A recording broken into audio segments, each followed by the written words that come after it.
Well then, we'll be talking about Electrosteel. Let's get to it. So, you want to get Electrosteel, and you're not sure how to get it? Fortunately, in this video, I'll be showing you the best way to getting Electrosteel in Tradelands. Alright, now I get it. There is already a video that covered this topic, but in my defense, I would like to tackle on a more dated tutorial despite the fact the main mechanics are still practically the same. But, listen closely. What if I tell you that you can be in the Matrix and actually predict when electrostorms will happen? Intrigued already? Well, stay tuned as I will cover some critical information and something you might actually not know. As stated in my other video, if you are new to the game, this isn't really something you should be focusing on. Instead, try to level up your character, getting a better ship, and even learning the core mechanics of the game first. Alright, now that is out of the way, let's hop in.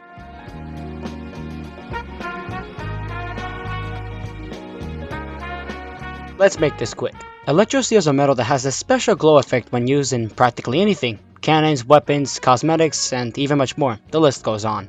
It is generally hard to get for starters, but once you get the gist of it, it will be easier to obtain. Also, let me put in a heads up for you. If your mining level is low, I'm gonna warn you. You most likely won't be getting Electrosteel and will be much harder. If you want to maximize your profits, try leveling up your mining level to as high as you can go. Level 10 being the best, but probably around level 8 will work just as fine.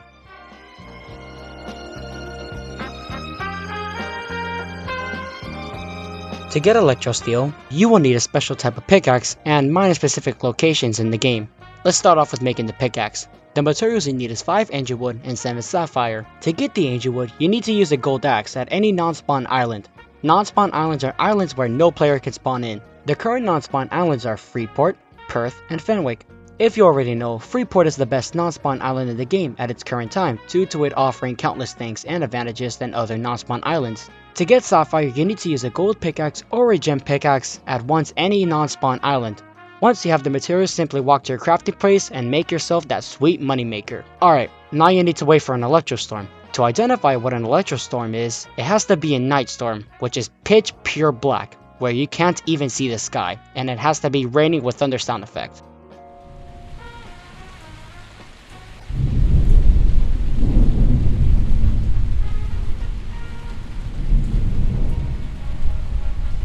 At first, it will most likely be hard to find an electrostorm. This is quite generally hard to encounter randomly. Fortunately, I have good news.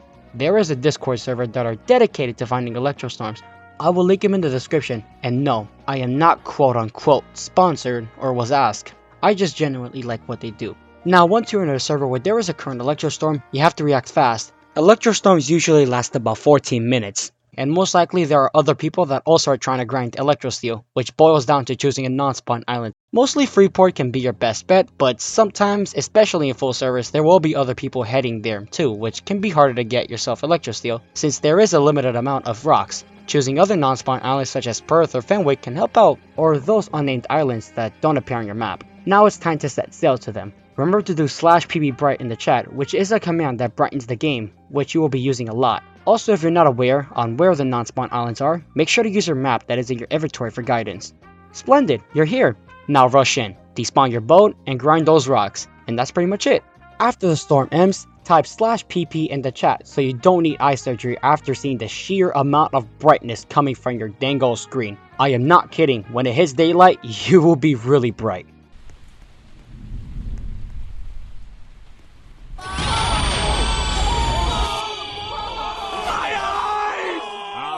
Alright. One pair of eye surgery later, and you're done. Congratulations, you made through an electrostorm. Sometimes you may not get Electrosteel in an entire storm your first try, but most of the time you can get a good amount from it. Now before I end this video here, I got some information to spill out. Let's start with the important one.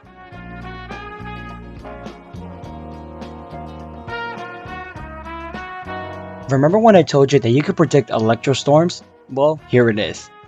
Every 50 minutes, there is an electrostorm somewhere in a public server. Oh yeah, and since I recorded the last electrostorm, you can predict the next one. If that's tough to understand, I'll be linking in the description a public grid table on all the possible time combinations and each storm can happen, as well as other important information. And don't forget about the Discord server where they track down electrostorms. You'll probably need that in hand if that's too much to understand. The second piece of information I want to give you is when looking for an electrostorm, try joining every available public server. One of them is guaranteed to have the storm. if you did the timing right with the grid by recording the previous storm and adding 50 minutes ahead of it. Private servers can also have storms, but it's by chance and it's not this sort of system. If you happen to have one, try joining it first before trying public servers. Earlier I said that Freeport is great for grinding Electrosteel if there is no one else. Now if there is other people trying to grind Electrosteel in Freeport, try going to other islands, especially the unnamed ones. One specific island I like to mention is an island that is located north of Freeport. It has a cave and a ton of rocks come together, which can be great other than, the competition. Oh, and if you go into the cave, it has a little cool grid on how to summon the Kraken. Yes, there is a Kraken in the game. And yes, there is a ritual to summoning it. You don't believe me? Search it. The third piece of information I'd like to give is that despite the material giving a glow to whatever you use to craft it, with having a slight damage boost than regular materials, it can be amazing for cannons. What I mean by this is that if you shoot a cannon, swivel, or mortar made of Electrosteel, you will see that the ball is also glowing too. This can majorly help you track your shots, especially in night when it's nearly impossible to see where the shots are going. But hey, I'm pretty sure you have enough skill to not use that sort of advantage, right? When mining Electrosteel, make sure that your resource mining cap isn't too high. What I mean by that is that if you type /count in the chat, a box would appear saying how much you mined. To keep it simple, the higher the number, the longer it takes to harvest the material. So when you're going to get Electrosteel, it's best to keep your mining cap below 1000 resources harvest to avoid profit loss. Fun fact, back in the day, Electrostorms used to have a sequence of purple lightning in the sky. It has since been removed. I have no idea why it was removed or what was the reason behind it, unfortunately. My source won't tell me. Alright, that will conclude my guide on how to get Electrosteel. As mentioned, if you felt this video was interesting and feels deserving, please consider liking this video so you can go around the community, and maybe even subscribing if you like this sort of content. If you want to express what you think or have some other information, or you spot something wrong, write me in the comments below, as I'll be sure to read them and getting it out there. Thanks for watching. This is WorldCast, signing out.